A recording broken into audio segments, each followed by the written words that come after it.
Well, it isn't just me or Big 12 Twitter hating on Oklahoma's chances in the SEC anymore. It's now one of the Sooners' very own who has doubts about how they will fare in their new conference. Welcome into the channel. I am John Kurtz.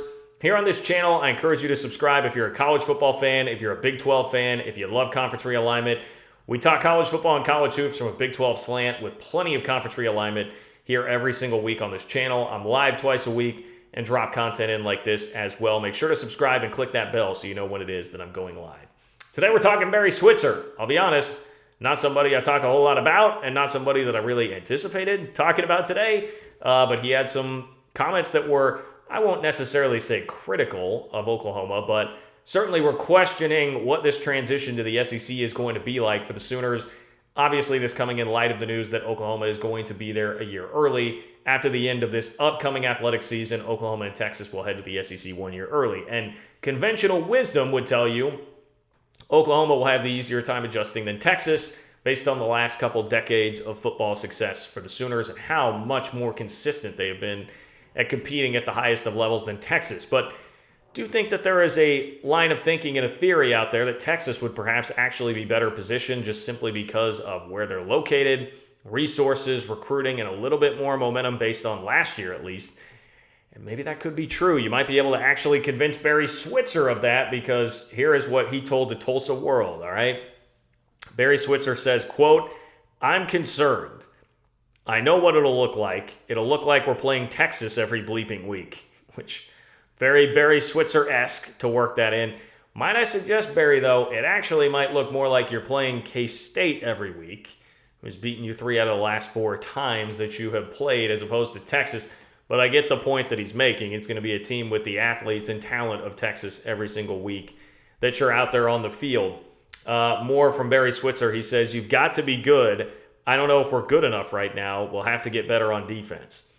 Well, that's certainly an understatement if we're talking about the 2022 Oklahoma Sooners defense. In fairness, I will once again harken back to the last couple decades here. Oklahoma has not been down for very long, but it is a different world without Bob Stoops or Lincoln Riley. Brent Venables is much more unproven, but the recruiting would certainly indicate that better times are ahead for the Oklahoma defense, and I do think that they will be an improved team in 2023. But yeah, to take on the SEC, and funny we're saying this now about like, hey, your defense has to get better to go into the SEC.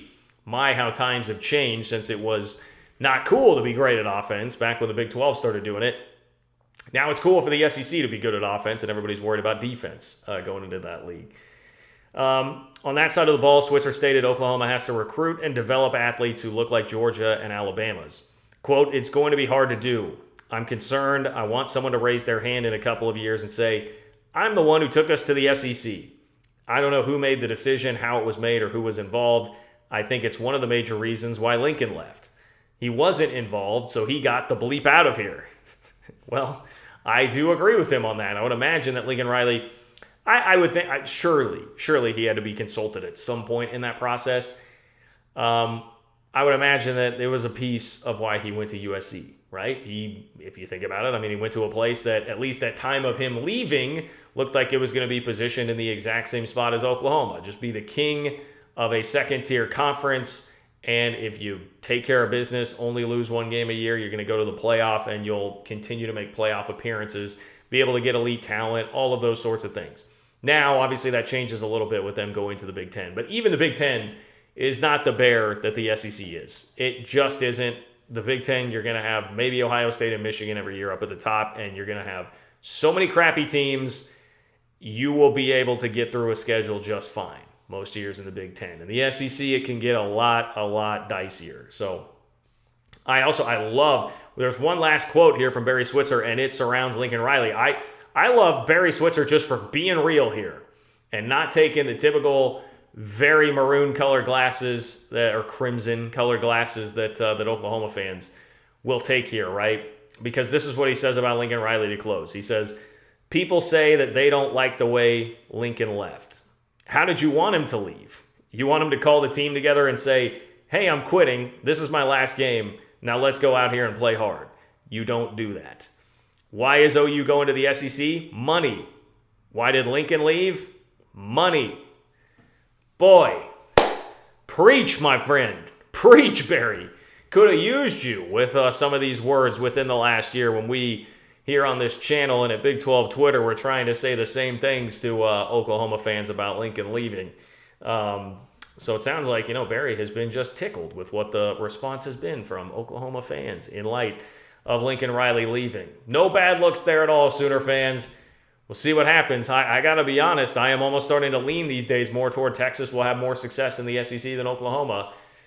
I would rather see Texas flounder, probably. I don't hate you guys quite as much as I do Texas OU. There's not quite as much in the way of hard feelings from me there, but this does seem like much more Texas engineered and Texas oriented, and if you subscribe to that theory that they're going to be better off, it would make sense. All we know is that Barry Switzer has some problems. If Brent Venables keeps pulling in top 5, top 10 recruiting classes, I think they will be fine, but what is fine in the SEC? That's really the ultimate question here for Oklahoma. Does that mean 9 to 10 wins a year, or does that mean like 8 wins a year in the SEC? What is fine going to be for the Sooners there, and will they still be competing up at the top? Obviously, we'll continue to monitor it, but those are some comments that are going to turn some heads, and would love to know your reaction. Do you agree with Barry? Do you disagree? Let me know in the comments of the video. Make sure to like the video as well, and subscribe to the channel if you're into college football, college basketball, and conference realignment from a Big 12 slant. That's what we do here on this channel all week, every week. 2 live shows a week. Click that bell so you know when I'm going live and you know when I drop content like this. Take care. Have a great week, and I will talk to you guys soon.